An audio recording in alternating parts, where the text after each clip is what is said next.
ವಿಚಾರ ಅಭಿವೃದ್ಧಿ ನಂಬಿಕೆ ಹೊಂದಿಸಿಕೊಂಡಿದ್ದೇವೆ. ನಮಸ್ಕಾರ. ಈ ಬೃಹತ್ ಕಾರ್ಯಕರ್ತರ ಸಮಾವೇಶಕ್ಕೆ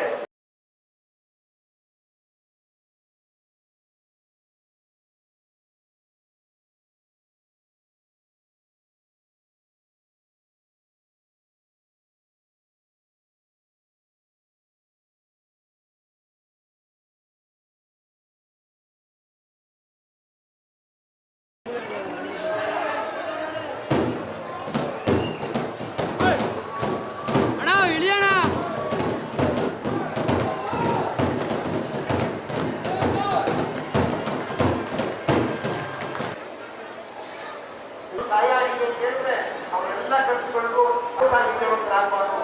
ಕಾಂಗ್ರೆಸ್ ಪಕ್ಷದ ಅಭ್ಯರ್ಥಿಗೆ ಮತ ಕೊಟ್ಟು ಹಣದಲ್ಲೇ ನಮ್ಮ ಒಂದು ಸಂಘಟನೆ ಮಾಡಿರ್ತಕ್ಕಂಥ ಬ್ಯಾಂಕ್ನಲ್ಲೇ ಇಷ್ಟೊಂದು ಯಶಸ್ವಿಯಾಗಿ 5 ಗ್ಯಾರಂಟಿಗಳನ್ನು ಕೊಟ್ಟಿದ್ದಾರೆ.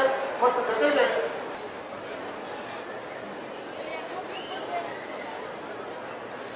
ಹಿಂದುಳಿದ ರಾಜ್ಯಾಂಗದ ವೇಣುಗೋಪಾಲ್ ಅವರು ಕೂಡ ಸ್ವಾಗತ ಬಯಸ್ತಾ ಇದ್ದಾರೆ. ಈ ಕಾರ್ಯಕ್ರಮ ಮೂರ್ತಿ ಅವರೇ ವೇದಿಕೆ ಮೇಲೆ ನಮ್ಮ ವಿಧಾನ ಪರಿಷತ್ ಸದಸ್ಯರಾದಂಥ ಚಿನ್ಮಯ ಅವರೇ. ಕರ್ನಾಟಕದಲ್ಲಿ 2 ಹಂತದಲ್ಲಿ ಲೋಕಸಭಾ ಚುನಾವಣೆ ನಡೀತಾ ಇದೆ. ವಿಶಲಾಕ್ಬೇಡ, ಯಾರೇ ಅವನು.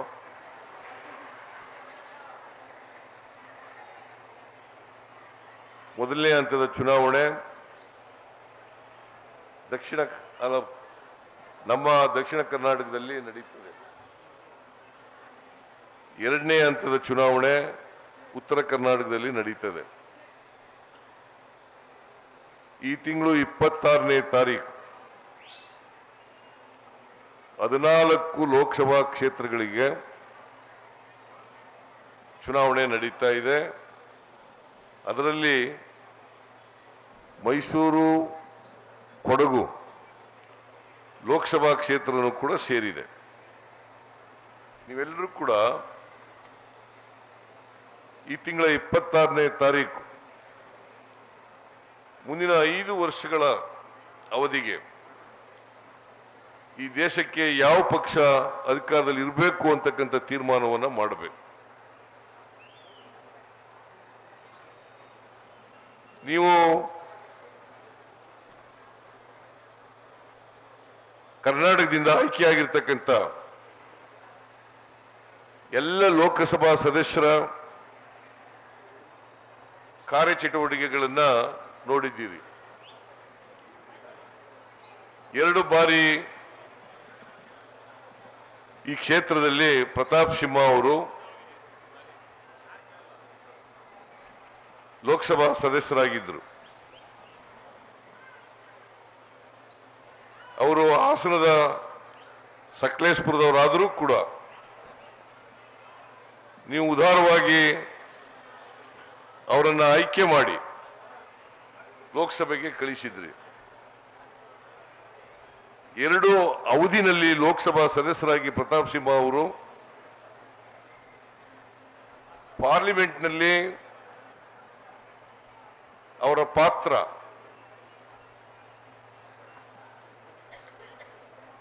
ಏನೇನೂ ಇಲ್ಲ ಅಂತ ಹೇಳಿದ್ರೆ ಅದು ಅತಿಶಯೋಕ್ತಿ ಆಗಲಾರದು. ಕರ್ನಾಟಕದ 27 ಲೋಕಸಭಾ ಸದಸ್ಯರಲ್ಲಿ ಪ್ರತಾಪ್ ಸಿಂಹನು ಕೂಡ ಒಬ್ರು. 27 ಜನ ಲೋಕಸಭಾ ಸದಸ್ಯರು ಕರ್ನಾಟಕದಿಂದ ಆಯ್ಕೆಯಾಗಿ ಬಿಜೆಪಿ ಪಕ್ಷದ ಲೋಕಸಭಾ ಸದಸ್ಯರಾದರೂ ಕೂಡ ನರೇಂದ್ರ ಮೋದಿ ಅವರಿಗೆ ಎದುರುಕೊಂಡು ಒಂದು ದಿನ ಬಾಯಿ ಬಿಡಲಿಲ್ಲ. ಕರ್ನಾಟಕಕ್ಕೆ ಆಗಿರ್ತಕ್ಕಂಥ ಅನ್ಯಾಯಗಳನ್ನು ಪ್ರಸ್ತಾಪ ಮಾಡಲಿಲ್ಲ. ಕನ್ನಡಿಗರನ್ನ ರಕ್ಷಣೆ ಮಾಡತಕ್ಕಂಥ ಕೆಲಸವನ್ನು ಮಾಡಲಿಲ್ಲ. ಮತ್ತೆ ಈಗ ಪ್ರತಾಪ್ ಸಿಂಹನನ್ನ ಬದಲಾವಣೆ ಮಾಡಿ ಬೇರೊಬ್ಬರನ್ನ ಅಭ್ಯರ್ಥಿಯನ್ನಾಗಿ ಮಾಡಿದ್ದಾರೆ. ಪ್ರತಾಪ್ ಸಿಂಹ ಅವರು ಕೆಲಸ ಮಾಡಿದ್ರೆ ಅವ್ರನ್ನ ಯಾಕೆ ಬದಲಾವಣೆ ಮಾಡ್ತಾ ಇದ್ರು? ಅವರಿಗೆ ಮೈಸೂರು, ಕೊಡಗು ಲೋಕಸಭಾ ಕ್ಷೇತ್ರದಲ್ಲಿ ಸೋಲ್ತೇವೆ ಅಂತಕ್ಕಂಥ ಮಾಹಿತಿ ಸಿಕ್ಕಿದ್ರಿಂದ ಪ್ರತಾಪ್ ಸಿಂಹ ಅವರನ್ನ ಬದಲಾವಣೆ ಮಾಡಿದ್ದಾರೆ. ಇದು ಒಂದು. ಎರಡನೇದು, ಈ ಕ್ಷೇತ್ರದ ಅಭಿವೃದ್ಧಿ. ಬಹುಶಃ ಮೈಸೂರು ನಗರಕ್ಕೆ ನಾನು ಅಭಿವೃದ್ಧಿ ಮಾಡಿದ್ದು ಬಿಟ್ಟರೆ 2013ರಿಂದ 18ರವರೆಗೆ ನಾನು ಏನೇನು ಮಾಡಿದ್ದೀನಿ. ಆಗ ಸೋಮಶೇಖರ್ ಕೂಡ ಎಮ್ ಎಲ್ ಎ ಆಗಿದ್ರು. ನಾನೇನು ಮಾಡಿರೋದು ಬಿಟ್ಟರೆ ಏನಾದ್ರು ಮಾಡಿದಾರ? ಯಾವ ಕೆಲಸನೂ ಕೂಡ ಮಾಡಲಿಲ್ಲ. ನಾನು ಮಾಡಿದನ್ನ ಬಿಜೆಪಿ ಅವ್ರು ಮಾಡೋದು ಅಂತೇಳಿ ಸುಳ್ಳು ಹೇಳಿದ್ರು ಅಷ್ಟೇ. ಅದು ಬಿಟ್ಟರೆ ಅವರ ಸಾಧನೆ ಶೂನ್ಯ. ಬಿಜೆಪಿಯವರ ಸಾಧನೆ ಶೂನ್ಯ, ಯಡಿಯೂರಪ್ಪನವರ ಸಾಧನೆ ಶೂನ್ಯ, ಬಸವರಾಜ ಬೊಮ್ಮಾಯಿ ಅವರ ಸಾಧನೆ ಶೂನ್ಯ, ಪ್ರತಾಪ್ ಸಿಂಹ ಅವರ ಸಾಧನೆ ಶೂನ್ಯ. ಇವ್ರಿಗೆ ಮತ್ತೆ ಆರಿಸಿ ಕಳಿಸ್ಬೇಕ ಬಿಜೆಪಿ ಅವರಿಗೆ? ಕರ್ನಾಟಕದ ಹಿತವನ್ನ ಕಾಪಾಡಲಿಕ್ಕೆ ಸಾಧ್ಯ ಆಗದೆ ಇರ್ತಂತ ಬಿಜೆಪಿ ಅವರನ್ನ ಮತ್ತೆ ಲೋಕಸಭೆಗೆ ಕಳಿಸ್ಬೇಕಾ ಅಂತಕ್ಕಂಥದ್ದು ನಿಮ್ ಮುಂದೆ ಇರ್ತಕ್ಕಂಥ ಪ್ರಶ್ನೆ. ಇದ್ರ ಬಗ್ಗೆ ಚರ್ಚೆ ಆಗ್ಬೇಕು. 3 ವರ್ಷ 10 ತಿಂಗಳು ಬಿಜೆಪಿಯವರು ಕರ್ನಾಟಕದಲ್ಲಿ ಅಧಿಕಾರವನ್ನು ಮಾಡಿದ್ರು. ಅದು ಏನು ನೇರವಾಗಿ ಜನರಿಂದ ಆಶೀರ್ವಾದ ಪಡೆದ ಅಧಿಕಾರ ಮಾಡಲಿಲ್ಲ. ಹಿಂಬಾಗಲಿನಿಂದ ಬಂದು ಮೋಸ ಮಾಡಿ, ಆಪರೇಷನ್ ಕಮಲ ಮಾಡಿ 3 ವರ್ಷ 10 ತಿಂಗಳು ಅಧಿಕಾರದಲ್ಲಿದ್ದರು. ಆ 3 ವರ್ಷ 10 ತಿಂಗಳಲ್ಲಿ 2 ಮುಖ್ಯಮಂತ್ರಿಗಳಾದರು, ಯಡಿಯೂರಪ್ಪ ಮತ್ತೆ ಬಸವರಾಜ ಬೊಮ್ಮಾಯಿ. ಅಂದ್ರೆ ಅವರಿಗೆ ಒಂದು ಸುಭದ್ರವಾದಂಥ ಸರ್ಕಾರವನ್ನು ಕೊಡಲಿಕ್ಕೆ ಸಾಧ್ಯ ಆಗಲಿಲ್ಲ, ಜನಪರವಾದಂಥ ಸರ್ಕಾರವನ್ನು ಕೊಡಲಿಕ್ಕೆ ಸಾಧ್ಯ ಆಗಲಿಲ್ಲ, ಬಡವರ ಪರವಾದಂಥ ಸರ್ಕಾರವನ್ನು ಕೊಡಲಿಕ್ಕೆ ಸಾಧ್ಯ ಆಗಲಿಲ್ಲ. ಇದು ನೀವು ನೋಡಬೇಕಾಗಿರ್ತಕ್ಕಂಥ ವಿಚಾರ. ಇದನ್ನು ನೀವು ಅರ್ಥ ಮಾಡ್ಕೋಬೇಕು. ನಾನು ಚುನಾವಣೆಗೋಸ್ಕರ ಈ ಮಾತುಗಳನ್ನ ಹೇಳ್ತಾ ಇಲ್ಲ. ಏನು ಸತ್ಯ ಇದೆ ಆ ಸತ್ಯವನ್ನು ನಿಮ್ಮ ಮುಂದೆ ಪ್ರಸ್ತಾಪ ಮಾಡಲಿಕ್ಕೆ ಬಯಸ್ತಾ ಇದ್ದೇನೆ. ನಮ್ಮ ಕಾರ್ಯಕರ್ತರು ಕೂಡ ಮತದಾರರ ಬಳಿ ಹೋಗಿ ಈ ಸತ್ಯವನ್ನೇ ಹೇಳಬೇಕು. ಇವತ್ತು ಜಯದೇವ ಆಸ್ಪತ್ರೆ ಮಾಡಿದವರು ಯಾರು? ಟ್ರಾಮಾ ಸೆಂಟರ್ ಮಾಡಿದವರು ಯಾರು? ಮಾರಣಿ ಕಾಲೇಜ್ ಮಾಡಿದವರು ಯಾರು? ಹಾಸ್ಟೆಲ್ ಮಾಡಿದವರು ಯಾರು?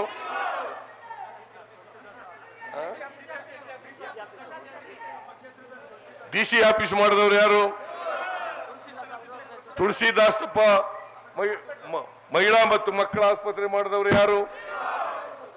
ಮತ್ತೆ ನೀವೇನ್ ಮಾಡಿದ್ರಿ? ನೀವು ಕೇಳ್ಬೇಕಲ್ವಾ?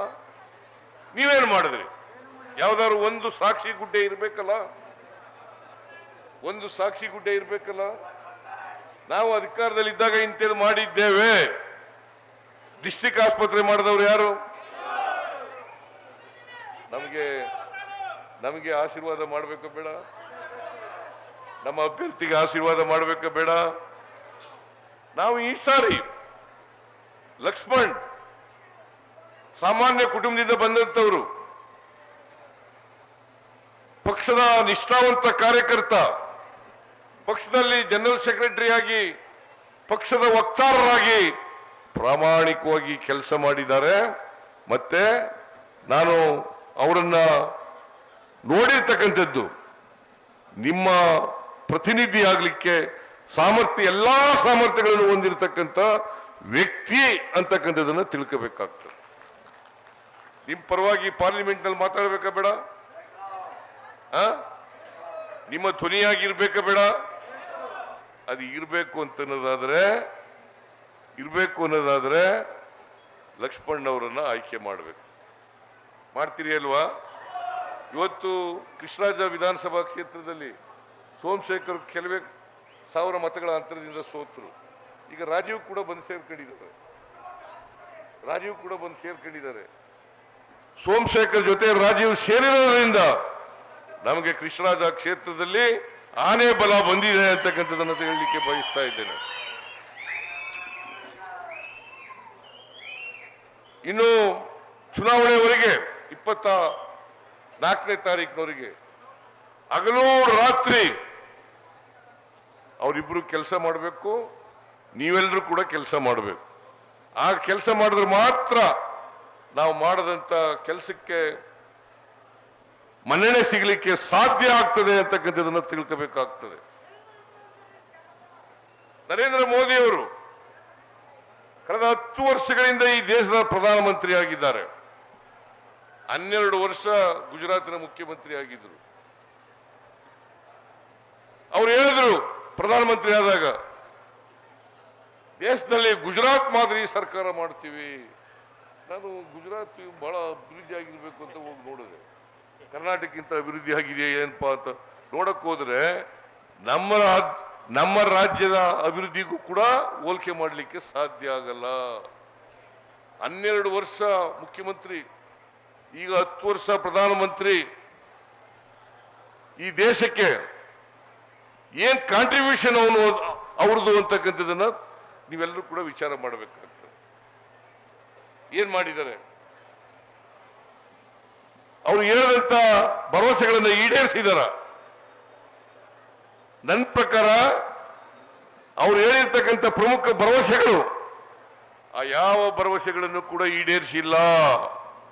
ಯಾವ ಭರವಸೆಗಳನ್ನು ಕೂಡ ಈಡೇರಿಸಿಲ್ಲ.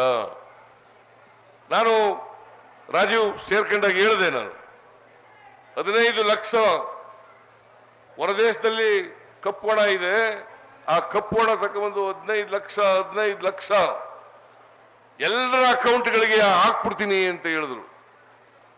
ಕೂತ್ಕೊಳ್ಳಯ್ಯ, ಕೂತ್ಕೊಳ್ಳಿ ಎಲ್ಲರ ಕುಳಿಸು ಅವನಿಗೆ. ನನ್ನ ನೋಡಕ್ಕೆ ಬಂದಿರೋದು ಮಾದೇವಪ್ಪ. ಕೂತ್ಕೊಳ್ಳಯ್ಯ ಮಾದೇವಪ್ಪ. ಅವನಿಗೊಂದು ಕುರ್ಚಿ ಕೊಡ್ರಿ. ಅಲ್ಲಿ ಕಿವಿ ಕೇಳಿಸಲ್ವಾ?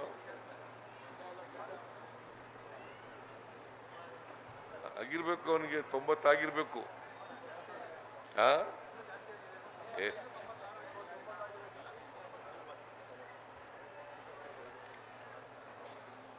ನೀವು ನರೇಂದ್ರ ಮೋದಿ ಅವರು ಸಾಧನೆಗಳನ್ನು ಒಮ್ಮೆ ಅವಲೋಕನ ಮಾಡಿ. ಅವರು ಬಡವರ ಪರವಾಗಿ ಕೆಲಸ ಮಾಡಿದ್ರೆ, ರೈತರ ಪರವಾಗಿ ಕೆಲಸ ಮಾಡಿದ್ರೆ, ಮಹಿಳೆಯರ ಪರವಾಗಿ ಕೆಲಸ ಮಾಡಿದ್ರೆ ಮೆಚ್ಚಬಹುದು. 15 ಲಕ್ಷ ರೂಪಾಯಿ ಎಲ್ಲರ ಅಕೌಂಟ್ಗಳಿಗೆ ತಂದು ಕೊಡ್ತೀನಿ. 6 ತಿಂಗಳ ಟೈಮ್ ಸಾಕು ನನಗೆ. 6 ತಿಂಗಳಲ್ಲಿ ಎಲ್ರಿಗೂ 15 ಲಕ್ಷ ಕೊಟ್ಬಿಡ್ತೀನಿ ಅಂತ ಕೊಟ್ರ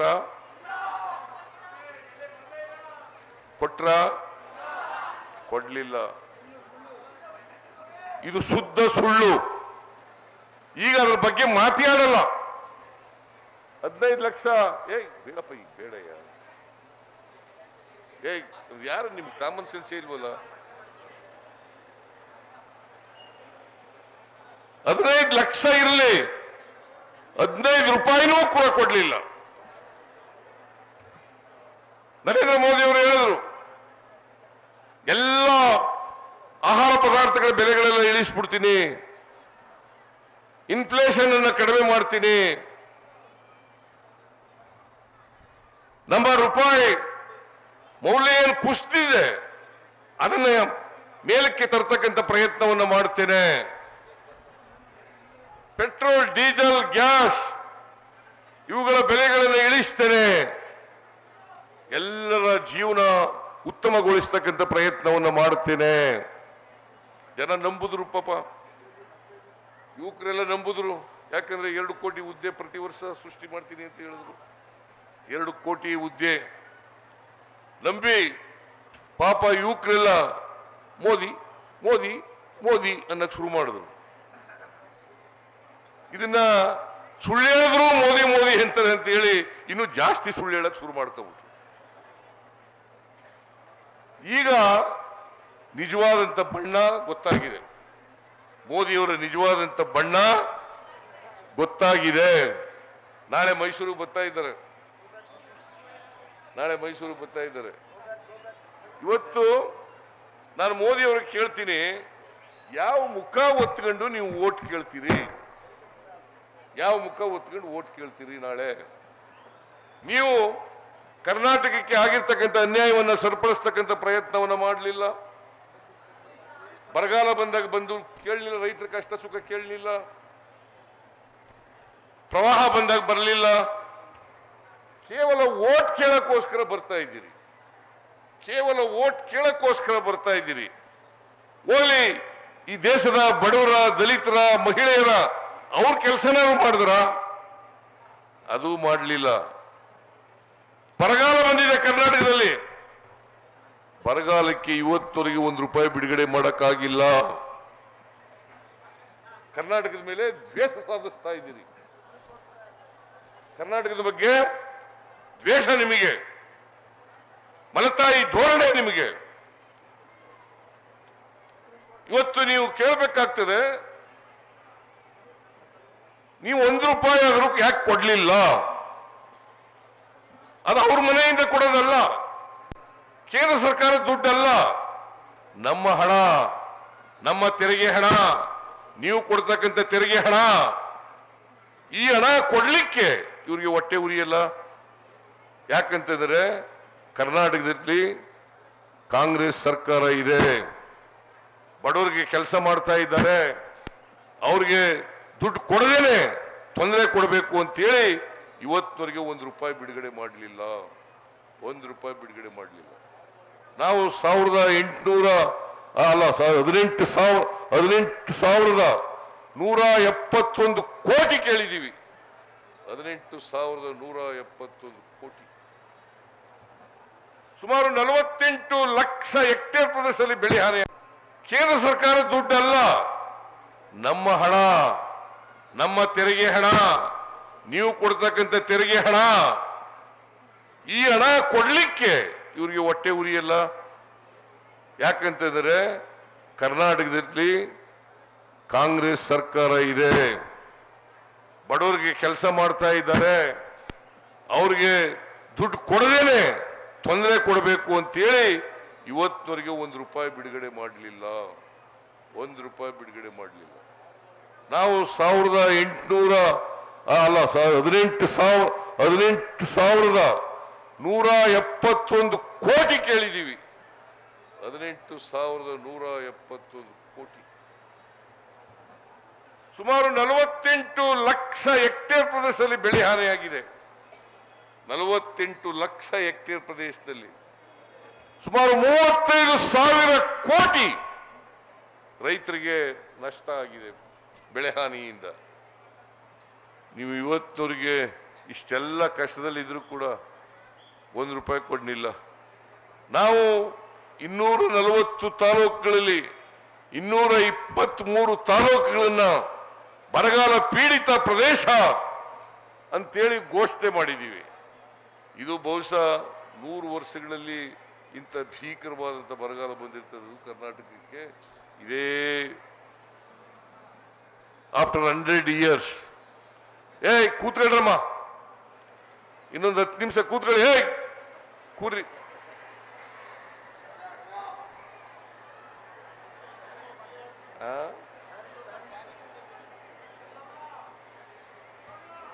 ಮೈಸೂರಿನ ಇವರು ನರೇಂದ್ರ ಮೋದಿ ಅವರು ಮೈಸೂರು ಬಂದಾಗ ನೀವು ಈ ಪ್ರಶ್ನೆಯನ್ನು ಕೇಳಬೇಕು. What is your contribution to Mysuru city?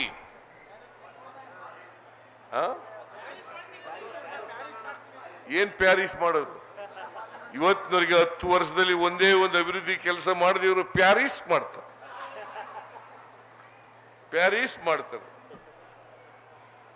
ಏನಾದ್ರು ಮಾಡಿರ್ಬೇಕಲ್ಲ. ಇವತ್ತಿನವರೆಗೆ ಒಂದೇ ಒಂದು ಕೆಲಸ ಮೈಸೂರಿಗೆ. ಇದು ನರೇಂದ್ರ ಮೋದಿ ಕೇಂದ್ರ ಸರ್ಕಾರ ಮಾಡಿರೋದು. ಈ ಬೆಂಗಳೂರು ಮೈಸೂರು ರೋಡ್ ಇದೆಯಲ್ಲ, ಇದು ನಾವು ಮಾಡಿಸಿದ್ದು. ಮಾದೇವಪ್ಪ ಇಲ್ಲೇ ಇದ್ದಾರೆ. ಮಾದೇವಪ್ಪ PWD ಮಿನಿಸ್ಟರ್ ಇದ್ದಾಗ ಅದಕ್ಕೆ ಮಂಜೂರಾತಿಯನ್ನು ಕೊಡಿಸಿದ್ದು ನಾವು, ನರೇಂದ್ರ ಮೋದಿ ಅವರಲ್ಲ.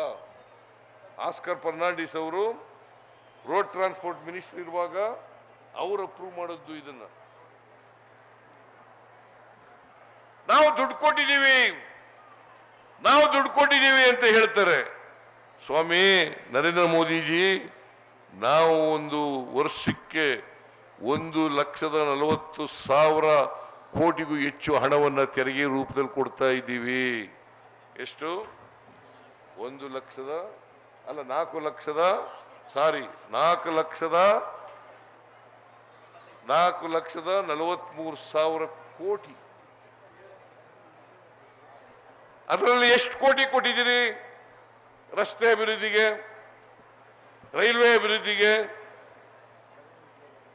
ರೈಲ್ವೆ ಈ ಟೋಲ್ ಕಲೆಕ್ಟ್ ಮಾಡ್ತಾರಲ್ಲ, ಆ ದುಡ್ಡೆಲ್ಲ ನಮಗ್ ಕೊಡ್ತಾರ? ರೈಲ್ವೆ ಟಿಕೆಟ್ನದೆಲ್ಲ ದುಡ್ಡು ನಮಗ್ ಕೊಡ್ತಾರ?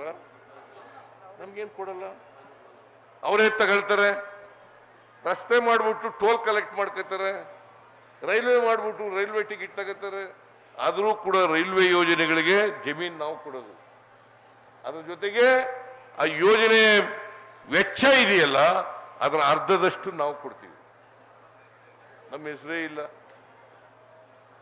ಕೇಂದ್ರ ಪುರಸ್ಕೃತ ಯೋಜನೆಗಳು ಅದು ಶೇರಿಂಗ್ ಪ್ಯಾಟರ್ನ್ ಅಲ್ಲಿ ಇರ್ತಕ್ಕಂಥದ್ದು. ಕೇಂದ್ರ ಸರ್ಕಾರ, ರಾಜ್ಯ ಸರ್ಕಾರ ಯಾವ ದುಡ್ಡಿಂದ ಕೊಡ್ತಾರೆ ಅವರು? ಈ 4,30,000 ಕೋಟಿ ನಮ್ಮಿಂದ ಕಲೆಕ್ಟ್ ಮಾಡಿದಾರಲ್ಲ, ಆ ದುಡ್ಡಿನಿಂದ ಕೊಡೋದು. ಇದನ್ನ ನೀವು ತಿಳ್ಕೋಬೇಕಾಗ್ತದೆ. ಬರಗಾಲಕ್ಕೆ ಕೊಡಬೇಕಾದ್ರೂ ಅದೇ ದುಡ್ಡು, ಬೇರೆ ಪ್ರವಾಹಕ್ಕೆ ಕೊಡಬೇಕಾದ್ರೂ ಅದೇ ದುಡ್ಡು. ಇವತ್ತು ಬರಗಾಲಕ್ಕೆ ₹1 ಕೊಡಲಿಲ್ಲ. ಈ ಪ್ರಶ್ನೆ ಕೇಳಬೇಕಾ ಬೇಡ ನರೇಂದ್ರ ಮೋದಿ ಅವರಿಗೆ? I don't know. ಪ್ರಧಾನಮಂತ್ರಿಗಳು ಬಂದು ಇಲ್ಲಿ ಯಾವ ಮುಖ ಎತ್ಕೊಂಡು ಓಟ್ ಕೇಳ್ತಾರೆ ಅಂತ ಗೊತ್ತಾಗಲ್ಲ ನನಗೆ. ಏನ್ ಮಾಡಿದ್ದಾರೆ ಹೇಳಿ ನೋಡೋಣ. ಅಚ್ಚೇ ದಿನ ಆಯೇಗ ಅಂತಂದ್ರು, ಬಂತ? ಬರಲಿಲ್ಲ. ಯುವಕರಿಗೆ 2 ಕೋಟಿ ಉದ್ಯೋಗ ಸೃಷ್ಟಿ ಮಾಡ್ತೀನಿ ವರ್ಷಕ್ಕೆ ಅಂತಂದ್ರು, ಅವ್ರಿಗೆ 3 ನಾಮ ಹಾಕಿದ್ರು. ತಿರುಪತಿ ತಿಮ್ಮಪ್ಪ ನಾಮ. ಈಗ ನಾವು ಅಧಿಕಾರಕ್ಕೆ ಬಂದರೆ 5 ಗ್ಯಾರಂಟಿಗಳನ್ನ ಜಾರಿ ಮಾಡ್ತೇವೆ ಅಂತ ಹೇಳಿದ್ದು. ನಾವು ಮಾಡಿದ್ದೀವೋ ಇಲ್ಲ? ಇಲ್ಲೆಲ್ಲ ಹೆಣ್ಮಕ್ಳು ಇದ್ದಾರೆ, ಫ್ರೀಯಾಗಿ ಬಸ್ನಲ್ಲಿ ಓಡಾಡ್ತಾ ಇದ್ದೀರಾ ಇಲ್ವಮ್ಮ? ದುಡ್ಡು ಕೊಡ್ತಾ ಇದ್ದೀರಾ? ಯಾರು ಮಾಡಿರೋದು ಇದನ್ನ? ಜೋರಾಗಿ ಹೇಳಿ. ನಮ್ಮ ಸರ್ಕಾರ, ಕಾಂಗ್ರೆಸ್ ಸರ್ಕಾರ ಮಾಡಿರ್ತಕ್ಕಂಥದ್ದು. ಈಗೆಲ್ಲ ದೇವಸ್ಥಾನಗಳಿಗೆ ಹೋಗ್ತಾ ಇದ್ದೀರಲ್ಲ, ಯಾರು ದುಡ್ಡು ಹೆಂಗ್ ಹೋಗ್ಲಿಕ್ಕೆ ಹೆಂಗ್ ಸಾಧ್ಯ ಆಯ್ತು? ಫ್ರೀ ಬಸ್ ಹೋಗಿ ಧರ್ಮಸ್ಥಳಕ್ಕೆ ನಡ್ರಿ, ಕುಕ್ಕೆ ಸುಬ್ರಹ್ಮಣ್ಯಕ್ಕೆ.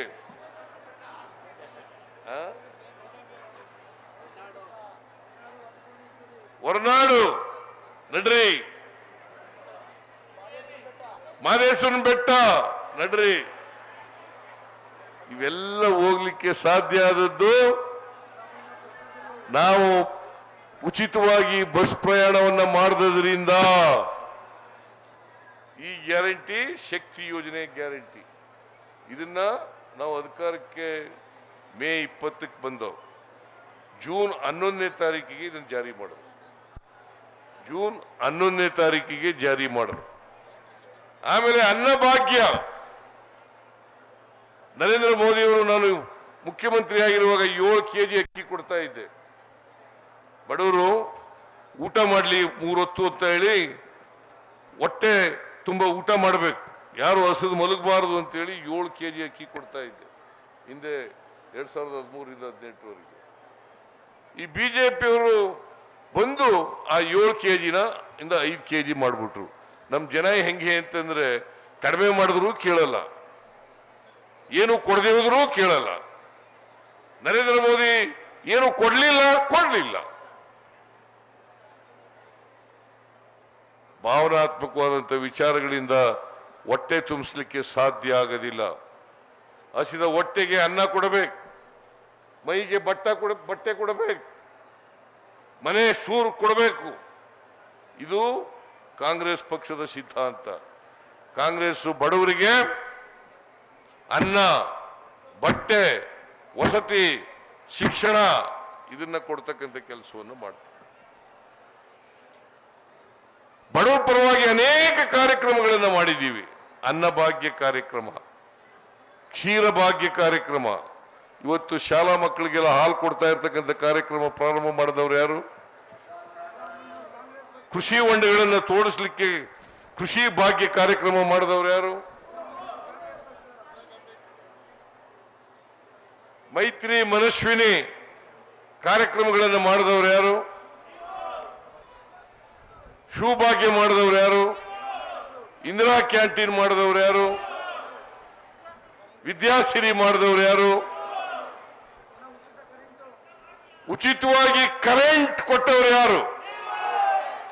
ಈಗ ನೀವೆಲ್ಲ ವಿದ್ಯುತ್ ಶಕ್ತಿ ಯಾರು ಕಟ್ಟೋದಿಲ್ಲಲ್ಲ, ಬಿಲ್ ಕಟ್ಟೋದಿಲ್ಲಲ್ಲ, ಕೈ ಎತ್ತಿ ನೋಡೋಣ ಯಾರ್ಯಾರು ಬಿಲ್ ಕಟ್ಟೋದಿಲ್ಲ ಅಂತ.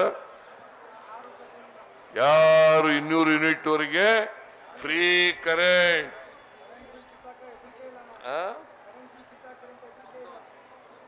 ಕರೆಂಟ್ ಬಿಲ್ ಯಾವ ಕಾರಣಕ್ಕೂ ಕಿತ್ತಾಕಲ್ಲ. ಇನ್ನು ಆ ಭಯನೇ ಇಲ್ಲ ನಿಮಗೆ. ಭಯ ಇದೆಯಾ ಕರೆಂಟ್ ಬಿಲ್ ಕಿತ್ತಾಕ್ತಾರೆ ಅಂತ? ಯಾಕಂದ್ರೆ ಈ ಬಿಜೆಪಿಯವರು ಅದನ್ನು ಸುಳ್ಳು ಹೇಳ್ತಾರೆ. ಯಾಕಂತಂದ್ರೆ ಬಿಜೆಪಿಯವರು ಸುಳ್ಳು ಹೇಳ್ತಾರೆ. ಪಾರ್ಲಿಮೆಂಟ್ ಚುನಾವಣೆ ಆದ್ಮೇಲೆ ಎಲ್ಲ ಗ್ಯಾರಂಟಿಗಳನ್ನ ನಿಲ್ಲಿಸ್ಬಿಡ್ತಾರೆ. ನಾನಿವತ್ತು ಬಹಳ ಸ್ಪಷ್ಟವಾಗಿ ಹೇಳಲಿಕ್ಕೆ ಬಯಸ್ತೇನೆ ನಿಮ್ಮ ಮುಂದೆ, ಎಷ್ಟೇ ಖರ್ಚಾಗಲಿ ಏನೇ ಆಗಲಿ ನಿಮಗೆ ಕೊಡ್ತಕ್ಕಂಥ ಗ್ಯಾರಂಟಿ ಯೋಜನೆಗಳನ್ನ ಯಾವ ಕಾರಣಕ್ಕೂ ಕೂಡ ನಿಲ್ಲಿಸಲ್ಲ ಅಂತಕ್ಕಂಥ ಮಾತನ್ನ ಹೇಳಲಿಕ್ಕೆ ಬಯಸ್ತಾ ಇದ್ದೇನೆ.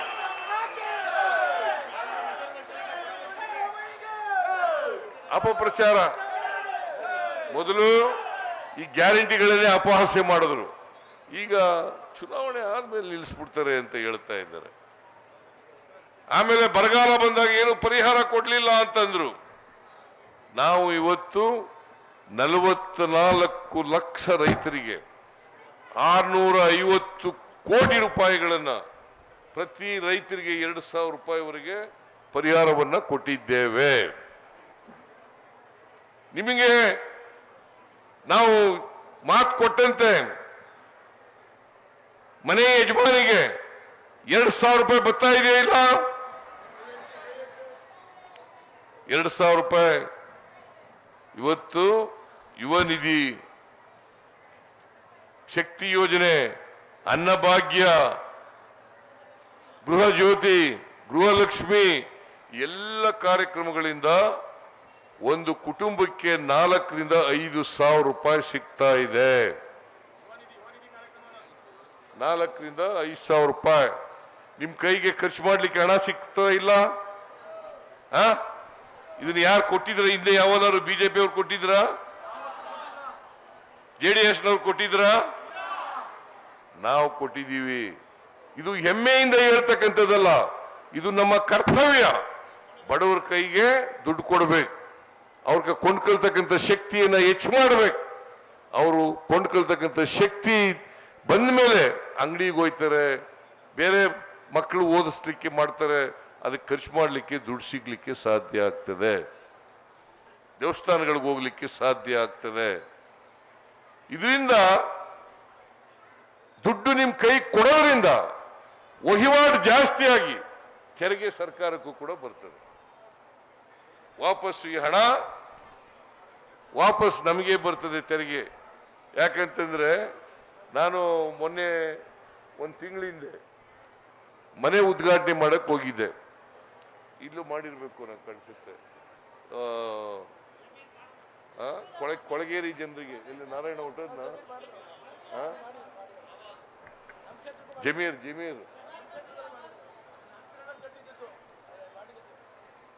ನಾನು 36,000 ಮನೆಗಳನ್ನ ಬಡವರಿಗೆ ಹಂಚಿದೆ.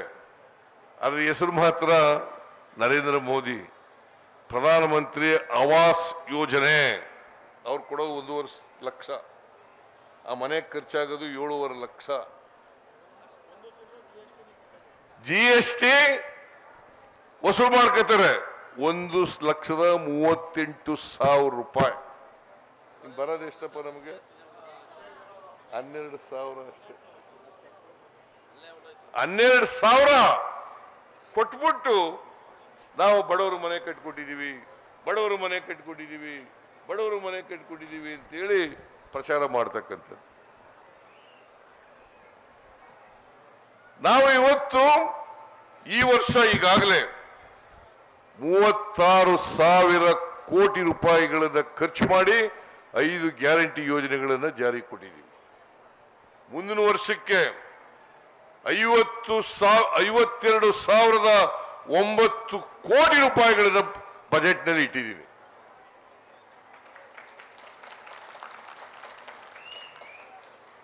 ಅದು ಎಷ್ಟೇ ದುಡ್ಡಾಗಲಿ. ಆಮೇಲೆ ಇನ್ನೊಂದು ಆರೋಪ ಮಾಡ್ತಾರೆ, ಏನಪ್ಪ ಅದು ಅಂತಂದ್ರೆ ಅಭಿವೃದ್ಧಿ ಕೆಲಸಗಳಿಗೆ ದುಡ್ಡಿಲ್ಲ. ಯಾವ ಕೆಲಸ ನಿಂತಿದೆ ಅಂತ ಹೇಳಿ ನೋಡೋಣ. ಪೆನ್ಷನ್ ಕೂಡ ನಿಂತೋಗಿದ್ಯಾ? ರಸ್ತೆ ಮಾಡೋ ಕೆಲಸ ನಿಂತೋಗಿದ್ಯಾ? ನೀರಾವರಿ ಕೆಲಸಗಳು ನಿಂತೋಗಿದಾವ? ಸಮಾಜ ಕಲ್ಯಾಣ ಇಲಾಖೆ ಕಾರ್ಯಕ್ರಮಗಳು ನಿಂತಿದ್ದಾವ? SCP TSP ಕಾರ್ಯಕ್ರಮಗಳು ನಿಂತೋಗಿದಾವ? ಅಭಿವೃದ್ಧಿ ಕೆಲಸಗಳಿಗೂ ದುಡ್ಡು ಕೊಟ್ಟಿದ್ದೀವಿ, ಮತ್ತೆ ಗ್ಯಾರಂಟಿಗಳನ್ನು ಕೂಡ ಜಾರಿಗೆ ಕೊಟ್ಟಿದ್ದೀವೋ ಇಲ್ಲ? ಅದರಿಂದ ಕಾಂಗ್ರೆಸ್ ಪಕ್ಷ ಯಾವಾಗಲೂ ಕೂಡ ಬಡವರ ಪರವಾಗಿ ಕೆಲಸ ಮಾಡ್ಕೊಂಡು ಬಂದಿದೆ. ಗರೀಬಿ ಹಟಾವೋ ಮೂಲಕ ಶ್ರೀಮತಿ ಇಂದಿರಾ ಗಾಂಧಿಯವರು 10 ಪಾಯಿಂಟ್ ಪ್ರೋಗ್ರಾಮ್ 20 ಅಂಶಗಳ ಕಾರ್ಯಕ್ರಮ ಜಾರಿ ಕೊಟ್ಟವರು ಯಾರು? ಯಾರಿಗೋಸ್ಕರ ಈ ಕಾರ್ಯಕ್ರಮಗಳನ್ನು ಜಾರಿ ಕೊಟ್ಟದು? ಎಷ್ಟು ಮಟ್ಟಿಗೆ ಶ್ರೀಮತಿ ಇಂದಿರಾ ಗಾಂಧಿಯವರು ಬಡವರ ಮೇಲೆ ಇಂಪ್ಯಾಕ್ಟ್ ಮಾಡಿದ್ರು ಅಂತಂದ್ರೆ, ಒಂದ್ಸಾರಿ 1978ನೇ ಇಸ್ವಿನಲ್ಲಿ ನಾನು ಆಗ ಜನತಾ ಪಾರ್ಟಿನಲ್ಲಿದ್ದೆ. ವೋಟ್ ಕೇಳಕ್ ಹೋಗಿದ್ದೆ ನಾನು. ಆರೋಹಳ್ಳಿ ಅಂತ ಇಲ್ಲಿ ಪಕ್ಕದ ಊರು. ಅಲ್ಲಿ ಓಟು ಕೊಡ್ತೀವಿ ಅಂತ ಹೇಳ್ತಾ ಇದ್ರು. ರಾಜಶೇಖರ ಮೂರ್ತಿ ಅವರು ಕ್ಯಾಂಡಿಡೇಟು ಮಾಡಿ ಅಂತ ಅವರು ಮಾತಾಡ್ತಾ ಇದ್ರು. ನೀವು ಮಾತಾಡ್ತಾ ಇರಿ, ನಾನು ಸ್ವಲ್ಪ ಒಳಗಡೆ ಹೋಗಿದ್ದು ಬರ್ತೀನಿ ಅಂತ ಹೋದೆ. ಅಲ್ಲಿ ಒಬ್ಬರು ಮನೆ ಬಾಗಿಲು ನೋಡಿದೆ. ಒಳಗಡೆ ಹೋಗಿ ನೋಡಿದ್ರೆ ಇಂದಿರಾ ಗಾಂಧಿ ಫೋಟೋ ಇತ್ತು. ಯಾಕೆ ನೀವು ಇಂದಿರಾ ಗಾಂಧಿ ಫೋಟೋ ಇಟ್ಕೊಂಡಿದ್ದೀರಿ? ಅಯ್ಯೋ, ಬಡವ್ರ ಪರವಾಗಿದ್ದಾರೆ ಈ ಅಮ್ಮ, ಅದಕ್ಕೋಸ್ಕರ ಇಂದಿರಾ ಗಾಂಧಿ ನಾವು ಮರೀಲಿಕ್ಕೆ ಸಾಧ್ಯ ಇಲ್ಲ, ನಮ್ಮ ಅಮ್ಮ ಅಂತ ಹೇಳಿದ್ರು. ಅವತ್ತೇ ಕಾಂಗ್ರೆಸ್ ಅವತ್ತಿನಿಂದ ಇವತ್ತಿನವರೆಗೂ ಕೂಡ ಬಡವರಿಗೆ ಶಕ್ತಿ ತುಂಬತಕ್ಕಂಥ ಕೆಲಸವನ್ನು ಮಾಡ್ತಾ ಇದೆ. ನಾನು ಒಬ್ಬ ಹಳ್ಳಿಯವನು. ಹಳ್ಳಿ ಕಷ್ಟಗಳೆಲ್ಲ ಗೊತ್ತಿತ್ತು, ಬಡವರ ಕಷ್ಟಗಳೆಲ್ಲ ಗೊತ್ತಿತ್ತು. ಬಹಳ ಜನ ಅನ್ನ ಉಣ್ತಿದ್ದದು ಯಾವಾಗ ಗೊತ್ತಾ? ಹಬ್ಬಗಳಲ್ಲಿ, ನೆಂಟರುಗಳು ಬಂದಾಗ. ಹಬ್ಬಗಳು ಇಲ್ಲದೆ ಹೋದ್ರೆ ಮುದ್ದೆ ತಿನ್ಬೇಕಾಗಿತ್ತು ನಾವು. ನಾನೇ ತಿಂದಿದ್ದೀನಿ, ಸ್ವತಃ ಅನುಭವದಿಂದ ಹೇಳ್ತಾ ಇದ್ದೀನಿ. ನಮ್ಮನೇಲಿ ಒಂದೊಂದ್ಸಾರಿ ಅನ್ನ ಮಾಡೋರು. ಆಗ ಪಾಪ ಅನ್ನ ಮಾಡದೇ ಇರೋರು ಮನೆಯವರು ಬಂದು ಅನ್ನ ಇಸ್ಕೊಳಕ್ ಬರೋರು. ಮಗುಗೆ ಕಾಯಿಲೆ ಬಂದ್ಬಿಟ್ಟಿದೆ, ಅನ್ನ ಕೊಡಿ ಅಂತ. ನಾನು ಇದನ್ನು ಕಣ್ಣಾರ ನೋಡಿದ್ದೆ. ಅದಕ್ಕೋಸ್ಕರ ಕರ್ನಾಟಕದಲ್ಲಿ ಯಾರು ಕೂಡ ಇನ್ನೊಬ್ಬರು ಮನೆ ಬಾಗಿಲಿಗೆ ಹೋಗಿ ಕೈ ಒಡ್ಡಬಾರದು ಅಂತೇಳಿ ಅನ್ನಭಾಗ್ಯ ಕಾರ್ಯಕ್ರಮ ಜಾರಿ ಕೊಟ್ಟಿದೆ.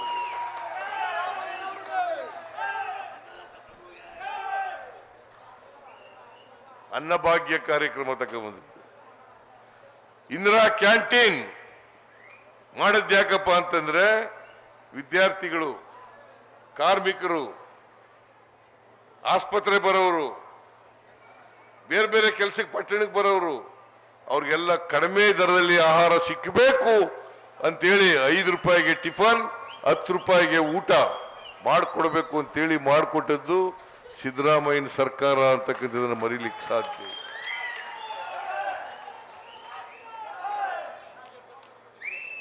ಅದನ್ನ ಬಿಜೆಪಿಯವರು ನಿಲ್ಲಿಸ್ಬಿಟ್ಟಿದ್ರು. ಮತ್ತೆ ಈಗ ಮತ್ತೆ ಪ್ರಾರಂಭ ಮಾಡಿದ್ದೀವಿ. ಇಂದಿರಾ ಕ್ಯಾಂಟೀನ್ ಅನ್ನ ಮತ್ತೆ ಪ್ರಾರಂಭ ಮಾಡಿದ್ದೀವಿ. ಈ ಬಿಜೆಪಿಯವರು, ಅದಕ್ಕೆ ನಾನು ಹೇಳೋದು, ಯಾವತ್ತೂ ಕೂಡ ಬಡವರ ಪರವಾಗಿರ್ತಕ್ಕಂಥ ಪಕ್ಷ ಅಲ್ಲ. ಬಡವರ ವಿರೋಧಿಗಳು ಅವರು, ದಲಿತರ ವಿರೋಧಿಗಳು, ಅಲ್ಪಸಂಖ್ಯಾತರ ವಿರೋಧಿಗಳು. ಯಾಕಂತಂದ್ರೆ ಅವರು ಸಾಮಾಜಿಕ ನ್ಯಾಯಕ್ಕೆ ವಿರೋಧ ಇರ್ತಕ್ಕಂಥವ್ರು. ಮಂಡಲ್ ಕಮಿಷನ್ ವರದಿ ಜಾರಿ ಕೊಡ್ತೀವಿ ಅಂತ ಹೇಳಿದಾಗ ರಥಯಾತ್ರೆ ಹೊರಟವ್ರು ಯಾರು ವಿರೋಧ ಮಾಡಿ? ಇದೇ ಅದ್ವಾನಿಯವರು.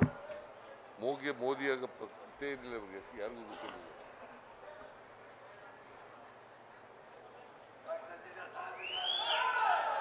ಅದರಿಂದ ನಾನು ಹೆಚ್ಚು ಮಾತಾಡಿಕ್ ಹೋಗಲ್ಲ. ಹುಣಸೂರಿಗೆ ಬೇರೆ ಹೋಗ್ಬೇಕಾಗಿದೆ ನಾನು. ದಯಮಾಡಿ ಕೃಷ್ಣರಾಜ ವಿಧಾನಸಭಾ ಕ್ಷೇತ್ರದಲ್ಲಿ ಅವ್ರ ಮಾತುಗಳಿಗೆ ಮರುಳಾಗಬೇಡಿ. ಬಿಜೆಪಿಯವರ ಸುಳ್ಳು ಪ್ರಚಾರಕ್ಕೆ ಮರುಳಾಗಬೇಡಿ. ದಯಮಾಡಿ ನೀವೆಲ್ಲರೂ ಕೂಡ ತೀರ್ಮಾನ ಮಾಡಿ. ಈ ಸಾರಿ ಸೋಮಶೇಖರ್ಗೆ ಶಕ್ತಿ ತುಂಬತಕ್ಕಂಥದ್ದು, ರಾಜೀವ್ಗೆ ಶಕ್ತಿ ತುಂಬತಕ್ಕಂಥದ್ದು, ಕಾಂಗ್ರೆಸ್ ಪಕ್ಷಕ್ಕೆ ಶಕ್ತಿ ತುಂಬತಕ್ಕಂಥದ್ದು, ಆ ಕೆಲಸವನ್ನು ಮಾಡಬೇಕು. ಮಾಡ್ತೀರಿ ಅಲ್ವಾ?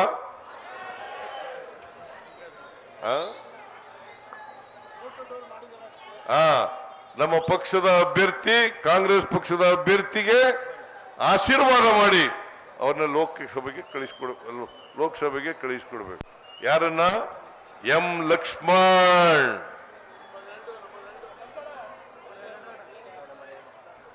ಬ್ಯಾಲೆಟ್ ಪೇಪರ್ ನಲ್ಲಿ ನಂಬರ್ 2 ಹಸ್ತದ ಮುಂದೆ ಬಟನ್ ಒತ್ತೋದ್ರ ಮೂಲಕ ಲಕ್ಷ್ಮಣ್ ಅವರನ್ನ ಕಳಿಸ್ಕೊಡ್ಬೇಕು. ಕಳಿಸ್ಕೊಡ್ತೀರಿ ತಾನೆ? ನಿಮ್ಮೆಲ್ರಿಗೂ ನಮಸ್ಕಾರ. ಒಳ್ಳೇದಾಗ್ಲಿ. ಒಳ್ಳೆ ಕಾರ್ಯಕ್ರಮ ಮಾಡಿದ್ದಾರೆ. ಸೋಮಶೇಖರ್ ಅವರಿಗೆ ಮತ್ತು ಅವರೆಲ್ಲ ತಂಡದವರಿಗೆ ಧನ್ಯವಾದಗಳನ್ನು ಹೇಳಿ, ನಿಮಗೆಲ್ಲ ನಮಸ್ಕಾರಗಳನ್ನು ಹೇಳಿ ನಾನು ನಂದಿನಿ, ಭಾರತ್ ನ್ಯೂಸ್ ಟಿವಿ, ಮೈಸೂರು.